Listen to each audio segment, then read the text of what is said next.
चार धाम में बहुत ही महत्वपूर्ण धाम है केदारनाथ धाम। यहाँ एक 12.9 किलोमीटर का रोपवे बनाने का आज फैसला लिया गया है।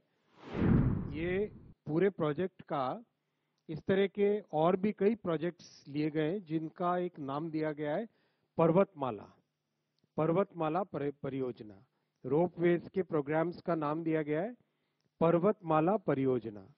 जो बड़ा फायदा होगा वो ये होगा कि जो आज 8 से 9 घंटे की जर्नी है वो 36 मिनट्स की जर्नी हो जाएगी। चार धाम में बहुत ही महत्वपूर्ण धाम है केदारनाथ धाम। यहाँ एक 12.9 किलोमीटर का रोपवे बनाने का आज फैसला लिया गया है। करीब 4081 करोड़ 4081 करोड़ रुपीस का ये प्रोजेक्ट होगा।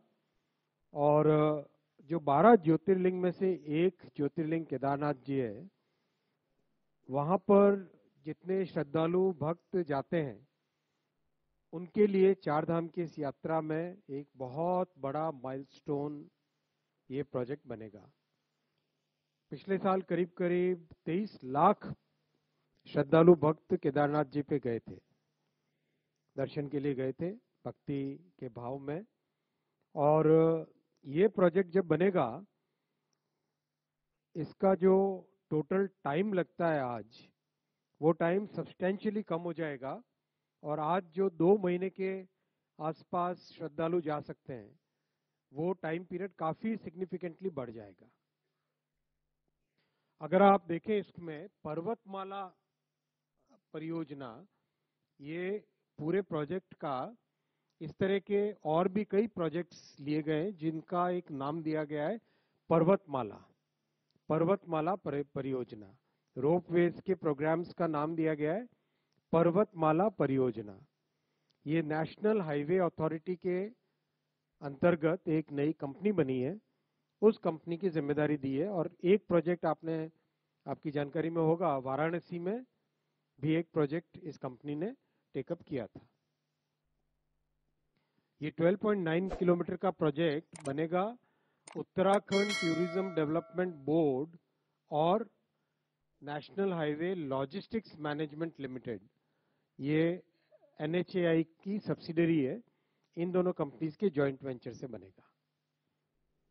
अभी जो रास्ता है उस रास्ते में और इसमें बहुत बड़ा डिफरेंस आ जाएगा। ये प्रोजेक्ट की डिटेल से आप फोटो ले सकते हैं, और वैसे तो आपके साथ PPT शेयर भी किया जाता है हमेशा। लिखने में आपको सुविधा रहेगी, इसीलिए एक साथ सारे डिटेल्स यहाँ पे रख दिए। जो बड़ा फायदा होगा वो ये होगा कि जो आज 8 से 9 घंटे की जर्नी है वो 36 मिनट्स की जर्नी हो जाएगी। 8 to 9 आवर्स की जो जर्नी है, that will become a journey of 36 minutes. और ये जो टेक्नोलॉजी इसमें लगाई गई है, that is called 3S technology. इसमें 3 केबल होते हैं एक साथ। 3 केबल में एक केबल हॉलेज का काम करता है, 2 केबल उसको सपोर्ट करते हैं पूरे गंडोला को। और जो गंडोला है वो अपने आप में एक मिनी बस जैसा है। 36 लोगों के बैठने की कैपेसिटी, उसमें 36 लोगों के बैठने की कैपेसिटी, ऑलमोस्ट लाइक एक छोटी सी बस के जैसा है। अच्छा, बहुत स्मूथली, और ये बहुत सेफ टेक्नोलॉजी है।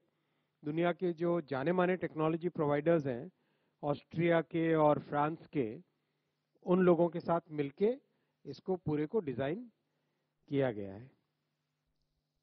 बहुत बड़ा श्रद्धालुओं को तो बेनिफिट होगा ही होगा, और साथ ही साथ बहुत बड़ा जो लोकल बिजनेसेस हैं उनको भी बहुत बड़ा बेनिफिट होगा। लोकल यात्रियों की सुविधा के लिए जो लोग भी काम में लगते हैं उन सबको इसमें बहुत बड़ा बेनिफिट होगा।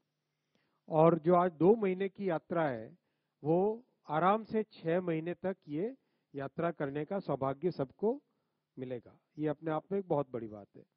और जो दिव्यांगजन हैं और जो हमारे बुजुर्ग साथी हैं, उन सब के लिए भी एक बहुत बड़ी मेजर ये एक बेनिफिट इससे निकलेगा। मैं आपके सामने एक लास्ट पॉइंट, एक बहुत अच्छा पॉइंट आपके सामने रखना चाहूंगा कि कैसे एक प्रोग्रेसिव गवर्नमेंट अच्छा काम करे तो एक प्रॉपर लीगल फ्रेमवर्क बने। तो उत्तराखंड सरकार ने रोपवेज के लिए एक प्रॉपर लीगल फ्रेमवर्क बनाया है, क्योंकि एक नई टेक्नोलॉजी है, नया मोड ऑफ ट्रांसपोर्टेशन है, तो उस फ्रेमवर्क के तहत इसका कंप्लीट ऑपरेशन मेंटेनेंस होगा। दूसरा प्रोजेक्ट इसी कड़ी में है, विरासत भी विकास भी का हेमकुंड साहिब का रोपवे। हेमकुंड साहिब भी अपने उत्तराखंड में ऋषिकेश से ऊपर जाते हैं, गोविंद घाट एक बेस कैंप है। गोविंद घाट से एक रास्ता बद्रीनाथ जी की तरफ है और एक रास्ता घांगरिया होते हुए वैली ऑफ फ्लावर्स और हेमकुंड साहिब के लिए जाता है। ये पूरा उसका स्केच एक आपके लिए एक सरल तरीके से बनाया गया है, जिससे कि आसानी से लोकेशन ढंग से समझ में आ सके।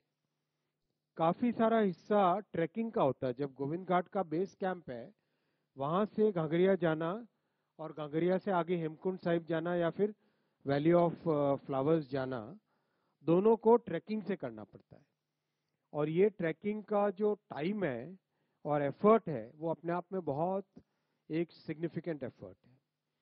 और हेमकुंड साहिब की जो बहुत बड़ी एक महत्वपूर्ण स्थान है हमारी संस्कृति में, वहां पे माना जाता है कि हमारे सिखों के 10वें गुरु गुरु गोविंद सिंह जी ने वहां पे तपस्या की थी, वहां पे साधना की थी, इसलिए इसका बहुत बड़ा महत्वपूर्ण स्थान है।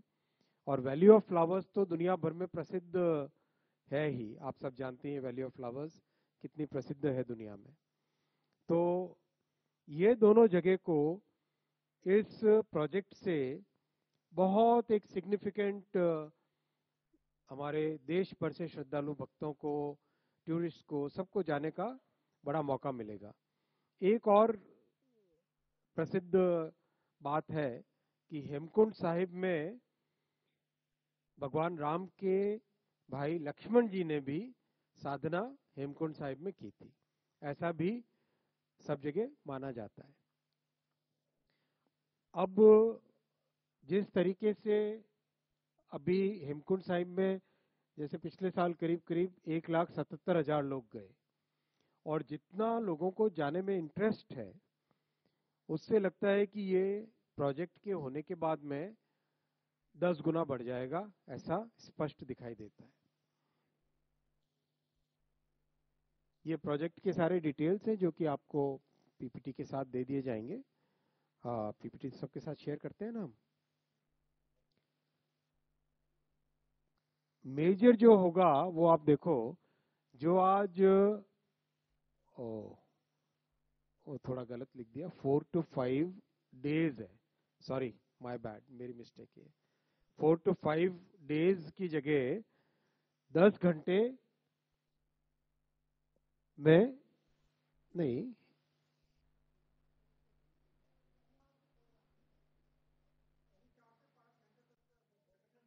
वो 10 घंटे हो जाएगा, राइट।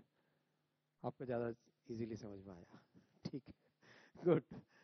तो 10 घंटे के आसपास का टोटल दर्शन इसमें होना संभव हो जाएगा, जो आज 4 से 5 घंटे ही हो पाता है।